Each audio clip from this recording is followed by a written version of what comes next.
ผมอยากจะถามคุณ คุณมานั่งอยู่ตรงนี้ คุณบอกตัวเองว่าคุณเป็นคนแบบไหนครับ ใครบอกตัวเองว่าสวยบ้างยกมือครับดีมากครับปรบมือให้คนเหล่านี้ คุณจะเห็นนะ ถ้าเขาบอกตัวเองว่าสวยเขาจะนั่งท่าที่สวยมาก นอกจากสวยใครบอกตัวเองว่าประสบความสำเร็จได้ยกมือบ้างครับ เอามือลงฮะใครบอกตัวเองว่าสามารถรวยได้ยกมือครับ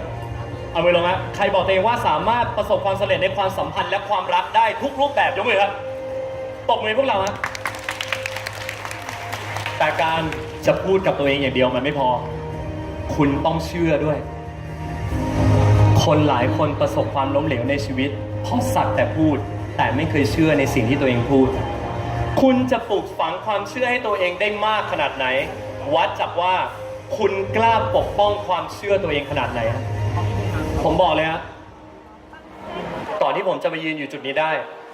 งานเขียนของผมเล่มแรกคือ The White Road ใครทันบ้างครับเช็คอายุกันหน่อยขอบคุณครับ The White Road เล่มแรกออกไปเปลี่ยนชีวิตเด็กมัธยมคนหนึ่งให้กลายเป็นนักเขียนระดับประเทศได้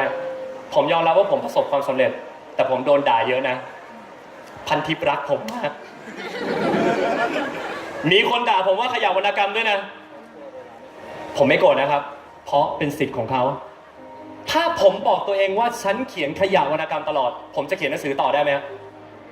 fuck them ผมบอกตัวเองว่าผมเขียนหนังสือได้แล้วผมจะเขียนได้ดีกว่านี้ผมจะไปไกลมากขึ้นผมจะไปไกลมากขึ้นผมจะเอาเงินเนี่ยไปเลี้ยงพ่อเลี้ยงแม่ไปเลี้ยงตัวเองไปส่งตัวเองให้มีอนาคตดีขึ้นผมทำได้ผมทำได้ผมทำได้จากนักเขียนผมเป็นนักพูดของตัวเองผมทำได้ผมทำได้ผมทำได้จากนักพูดวันนี้ผมเป็นโค้ชสิ่งที่ผมบอกตัวเองทุกวันคือฉันเป็นโค้ชระดับโลกฉันปลดล็อกทุกชีวิตได้ฉันบุคลิกดีฉันมั่นใจฉันใฝ่รู้ฉันปลดล็อกทุกคนได้ฉันคือรักที่ยิ่งใหญ่ฉันมีเมตตาฉันทำทุกอย่างได้อย่างไร้ขีดจำกัดฉันทำได้ฉันทำได้ฉันทำได้ถ้าใครบอกผมว่าผมทำไม่ได้ผมก็จะบอกว่าคุณรู้ได้ไงผมทำไม่ได้ผมทำได้ถ้าคุณถูกท้าทายว่ามึงทำไม่ได้คุณก็ต้องบอกไปว่ากูทำได้พูดพร้อมกัน1 2 3กูทำได้ดังๆกว่านี้1 2 3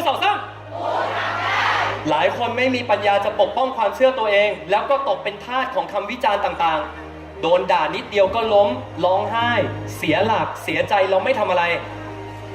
มันขึ้นอยู่กับว่าคุณมีความเชื่อกับตัวเองมากขนาดไหนถ้าความเชื่อคุณน้อยโดนสั่นคลอนเขย่าเล็กน้อยคุณก็ตายแล้วแต่ถ้าความเชื่อคุณยิ่งใหญ่ไม่ว่าจะเกิดอะไรขึ้นคุณจะบอกตัวเองว่าฉันทำได้ฉันทำได้ฉันทำได้พูดพร้อมกันฉันทำได้1 2 3ดังวันนี้1 2 3แล้ววันนี้เวทีนี้ไม่ใช่มีผมคนเดียวที่ทำได้ผมมากับน้องชายสุดรักของผมคนหนึ่งเป็นคนที่ทำทุกอย่างได้มหัศจรรย์ตั้งแต่เด็กจนปัจจุบันแล้วผมบอกได้เลยว่าคนคนนี้เป็นแรงบันดาลใจเขามีวิธีที่พาตัวเองไปสู่เป้าหมายอย่างทุกวันนี้ได้และเพราะเขาเชื่ออย่างแรงกล้าในสิ่งที่เขาทำผมเป็นเกียรติมากที่จะแนะนำให้คุณรู้จักแขกรับเชิญสุดพิเศษของผมคนนี้ผมให้กับคุณข้าว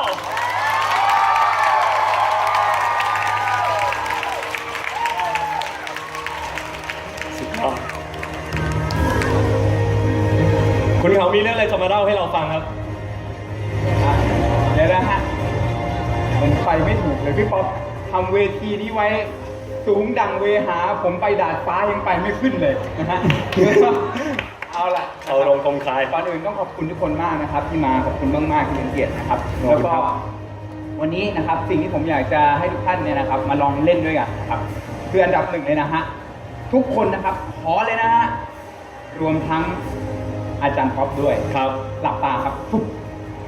หลับตาเดี๋ยวนี้เลยฮะใครที่เห็นว่าใครลืมตาอยู่หรอนิ้วจิ้มตาเขาครับไม่ต้องนะฮะไม่ได้เดี๋ยวตาบอดแล้วนะฮะเอาละเราหลับตาเลยนะฮะพอเราหลับตาปุ๊บถ้าไม่ทำตามเราจะไม่รู้เลยว่าพลังแห่งจินตนาการและจิตใต้สำนึกมันยิ่งใหญ่ขนาดไหนขั้นตอนต่อไปครับผมขอให้ทุกคนนะครับโดยที่หลับตาอยู่จินตนาการว่าตัวเองเซ็นลายเซ็นด้วยมือที่ไม่ถนัดครับมือที่ไม่ถนัดมีเช็ค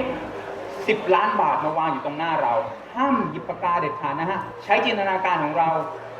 เซ็นลงไปเลยครับในเช็ค10 ล้านบาทเมื่อเราเซ็นด้วยมือที่ไม่ถนัดเสร็จแล้วเราเอาเช็คนั้นทิ้งไปเช็คใหม่มาครับ เมื่อเช็คใหม่มาอีก10 ล้านบาท คราวนี้ขอให้เราเซ็นเช็คนี้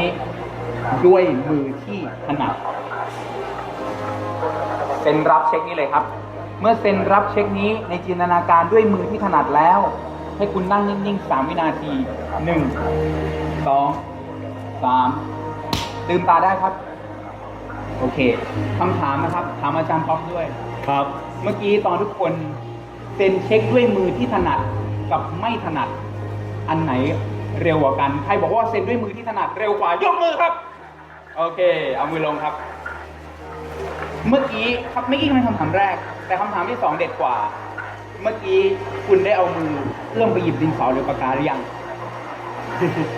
ตอบดังๆยังใช่ไหมครับ อันนี้คือพลังอันมหัศจรรย์อย่างยิ่งของจินตนาการ จินตนาการไม่สามารถแยกได้ระหว่างเรื่องที่เกิดขึ้นจริงกับเรื่องที่มันกำลังมโนขึ้นมานะครับ เรื่องที่เกิดขึ้นจริง สมองของเราจะรับรู้ด้วยความจริงที่เท่ากับเรื่องที่มันคิดขึ้นมา เมื่อกี้ทุกคนบอกเอ้ยทำไมมันมหัศจรรย์ขนาดนี้ มีเรื่องของคนคนหนึ่งเล่าให้ฟัง ครับ คนคนนี้เป็นนักยกน้ำหนักชื่ออาร์โนลด์ ชวาร์ซเนเกอร์เขาขึ้นมาบนเวทีนี้ครับ แล้วเขาก็มาเบ่งกล้ามรับรางวัลชายงามครั้งที่ 7 ซึ่งเป็น7สมัยที่7ติดต่อกันนะครับพอเขาขึ้นมาเนี่ยแล้วก็เบ่งกล้ามโชว์ผมจะไม่เบ่งกล้ามโชว์นะทุกคนเดี๋ยวจะหลอนกลับบ้านไปฝันร้ายนะฮะ แต่เขาเบ่งกล้ามพอเขาเบ่งกล้ามพิธีกรมาสัมภาษณ์เขาครับอาร์โนลด์ ชวาร์ซเนเกอร์นะครับทุกคนคงรู้จักอยู่แล้วอาร์โนคุณขึ้นมาบนเวทีเนี้ยคุณตื่นเต้นไหมอาโนบอกว่าผมไม่ตื่นเต้นเลยแม้แต่นิดเดียวเพราะผมขึ้นมาแล้วเป็นพันครั้งก่อนหน้านี้พิธีกรหันไปถามอาโน are you insane ต้องทำแบบที่พี่ป๊อปทำทุกคนครับพูดอย่างกระแดะที่สุดเท่าที่เราจะทำได้ are you insane Are you insane ผมให้รางวัลคนนี้ครับตรงนี้เท่าไหร่โอ้ยทำไมสำเนียงเพราะว่าเขียนหนังสือเรื่องการกรอกสำเนียงภาษาอังกฤษดีกว่าออกอีกสักเล่มหน้านะ เดี๋ยวจะไปย่างอาชีพครูลูกกอล์ฟ ชื่ออะไรนะ ครูลูกกอล์ฟ คุณลูกกอล์ฟเป็นภาษาไทยนะครับ แปลคือคุณบ้าหรือเปล่า เพราะรางวัลนี้เพิ่งจะเกิดขึ้นนี่ครั้งที่ 7 คุณจะรับบนเวทีนี้มาแล้วเป็นพันครั้งได้ยังไง อาโนบอกว่า ผมไม่ได้รับบนเวทีนี้ ผมรับในจินตนาการ อาโนขึ้นมาแล้วครั้งแล้วครั้งเล่าแล้วก็มาเบ่งกล้ามนะครับ ในจินตนาการของเขาเนี่ยนะแล้วก็รับรางวัลนี้รับรางวัลนี้รับรางวัลนี้ ถามว่าจินตนาการของเขาในจินตนาการเนี่ยมันรู้ป่ะว่าเขารับจริงหรือรับไม่จริง มันไม่รู้ครับ เหมือนกับที่เมื่อกี้คุณเซ็นลายเซ็นอ่ะ ใช่ คุณเซ็นด้วยมือซ้ายทำไมมันช้าๆวะแต่จับปากกายังครับจับปากกายังครับ ยัง นะครับอาโนก็ไม่รู้ครับเขาก็เบ่งกล้ามรับรางวัลไปเรื่อยเบ่งกล้ามรับรางวัลไปเรื่อยเวลาเขาไปโรงยิมเขาบอกว่าอาจารย์ปอครับเขาไม่ได้เข้าไปแล้วไปยกน้ำหนักเขาเข้าไปทุกน้ำหนักที่ยกเขาบอกเขากำลังยกถ้วยรางวัลอยู่ยกถ้วยรางวัลยกถ้วยรางวัลผมเอาเรื่องนี้มาเล่าไม่ได้อยากให้คุณเป็นนักกล้ามแบบอาร์โนลด์ ชวาร์ซเนเกอร์นะครับแต่อยากจะบอกว่านี่คือพลังของจินตนาการดร.ป๊อปเองใช้จินตนาการที่เยอะมากในการเขียนหนังสือทุกเล่มที่ผ่านมารวมทั้งเล่มล่าสุดด้วยคือไปใช้ชีวิตซะผมอยากจะถามกลับไปทุกคนนะครับอยากจะให้ตัวเองเนี่ยลองถามตัวเองดูว่าไอ้สิ่งที่เราอยากได้อะภาพนั้นมันชัดหรือยังผมอยากให้ทุกคนจำไว้ว่าสิ่งที่สำคัญกว่าพรสวรรค์ผมแจกหนังสือผมขอแจกหนังสือดร.ป๊อปเล่มนึงได้ไหม แจกหนังสือดร.ป๊อป ใช่ โอเค เพราะผมซื้อเองซื้อแล้ว10 เล่มครับมานี่นะฮะเมาทีเดียว10 เล่มแล้วก็ขอบคุณมากนะครับอันนี้หมอจริงนะฮะกับโปรเชนนะ หมอจริงกับโปรเชนเพื่อนผมตบมือให้พวกเขาด้วยยืนหน่อยครับยืนหน่อยครับตบมือให้กับคุณหมอสวยๆแล้วก็โปรเชน ใครไม่เคยดูคลิปโปรเชนนี่พลาดอย่างยิ่ง คลิปโปรเชนเป็นคลิปสาระนะครับ ไม่ใช่คลิป18 บวกนะ ไม่ใช่คลิปโปรเชนนะครับ สุดยอดมากโปรเชนทาร่าหลายคนรู้จักใครรู้จักโปรเชนยกมือหน่อยครับโอ้เยอะมากโปรเชนส่งมือ Look at this ดีมากนะครับแล้วก็หมอจริงเข้าใจวัยรุ่นเขารู้จักหมอจริงยกมือครับโอ้โหเต็มไปหมดนะฮะเยี่ยมมากนะครับติดตามเขาด้วยเดี๋ยวกลับมาที่หนังสือก่อนหนังสือทุกเล่มพี่ป๊อปครับผมมีคำถามให้ ครับ ก่อนที่พี่ป๊อปจะขึ้นมาบนเวทีนี้ ครับ เห็นตัวเองขึ้นมาบนเวทีแล้วหลาย เห็น ร แล้ อ ว บจริงหรือไม่จริง จริงครับ เราล่ะครับ เวลาเราอยากจะเป็นอะไรอ่ะ